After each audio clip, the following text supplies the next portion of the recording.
Imported حکومت کے وزیر خزانہ کا ٹیکس اہداف بڑھانے کا اعلان۔ قومی اسمبلی میں اظہار خیال کرتے ہوئے مفتاح اسماعیل نے IMF کی کڑی شرائط تسلیم کرنے کی وجہ بتا دی۔ ملک کے ڈیفالٹ ہو جانے کے الزام کو بھی مسترد کرتے ہوئے کہا ترقی کی جانب گامزن ہے۔ کسان دوست بجٹ لانے کے جو لانگ ٹرم فائدے ہوں گے انشاءاللہ تعالی یہ ملک جو ہے وہ خوردنی تیل میں خود کفیل ہوگا۔ ہم اس طرف گامزن ہوئے ہیں کہ 23 کروڑ عوام کا ملک، 23 کروڑ غیور عوام کا ملک، لیکن ایک مضبوط ملک، ایک طاقتور ملک، ایک نیوکلیر پاورڈ ملک انشاءاللہ تعالی کہیں اب ڈیفالٹ کی طرف نہیں جا رہا ہے، اب ترقی کی طرف جائے گا۔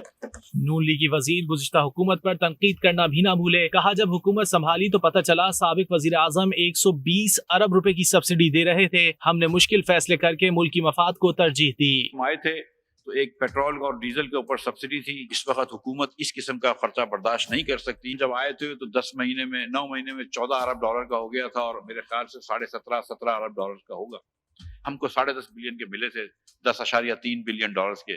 اس لیے جو IMF کا پروگرام سسپینڈ ہو گیا تھا اس کو سٹارٹ کرنا ضروری تھا ہمارے ملک کو ڈیفالٹ سے بچانے کے لیے۔ ایک ایسی آزادی ہو سکتی ہے کہ جس کے اندر آپ 20 ہزار ارب روپیہ 3 سال یا 4 سال میں قرض چڑھائیں، جو کہ عمران خان صاحب نے چڑھایا، اور پھر آپ آزادی کی بات کرتے ہیں، پھر خود مختاری کی بات کرتے ہیں۔ 80% قرض جو 71 سال میں چڑھایا گیا وہ آپ 3.25 سال میں چڑھاتے ہیں، تو پھر آپ خود مختاری کی طرف نہیں جا رہے، پھر تو آپ غلامی کی طرف جا رہے ہیں۔ عوام کو نئے دکھ اور مشکلات دینے کے لیے اقتدار میں آنے والی سرکار چھوٹے دکانداروں کے لیے بھی عذاب بن گئی۔ مفتاح اسماعیل نے چھوٹی دکانوں سے بھی فکس ٹیکس لینے کی ٹھان لی۔ یہی نہیں، وزیر خزانہ نے پراپرٹی ڈیلرز اور کار ڈیلرز کو بھی ٹیکس نیٹ میں شامل کر لیا۔ جو ہم نے ٹیکس لگائے وہ اللہ تعالیٰ کی مہربانی سے انڈائریکٹ ٹیکسز نہیں لگائے، کنسمپشن کے اوپر ٹیکس نہیں لگایا جو غریب لوگوں کے اوپر ڈسپروپورشنٹلی پڑتا ہے۔ ہم نے پاکستان کے امیر ترین لوگوں کے اوپر اور کمپنیوں کے اوپر ٹیکس لگائے، اور اس سے ہم زیادہ پیسے لیں گے تاکہ ہم کو دنیا بھر میں جا کے اپنی جھولی نہ پھیلانی پڑے۔ پاکستان میں 90 لاکھ ریٹیل کی دکانیں ہیں، ریٹیل ہول سیل کی دکانیں ہیں۔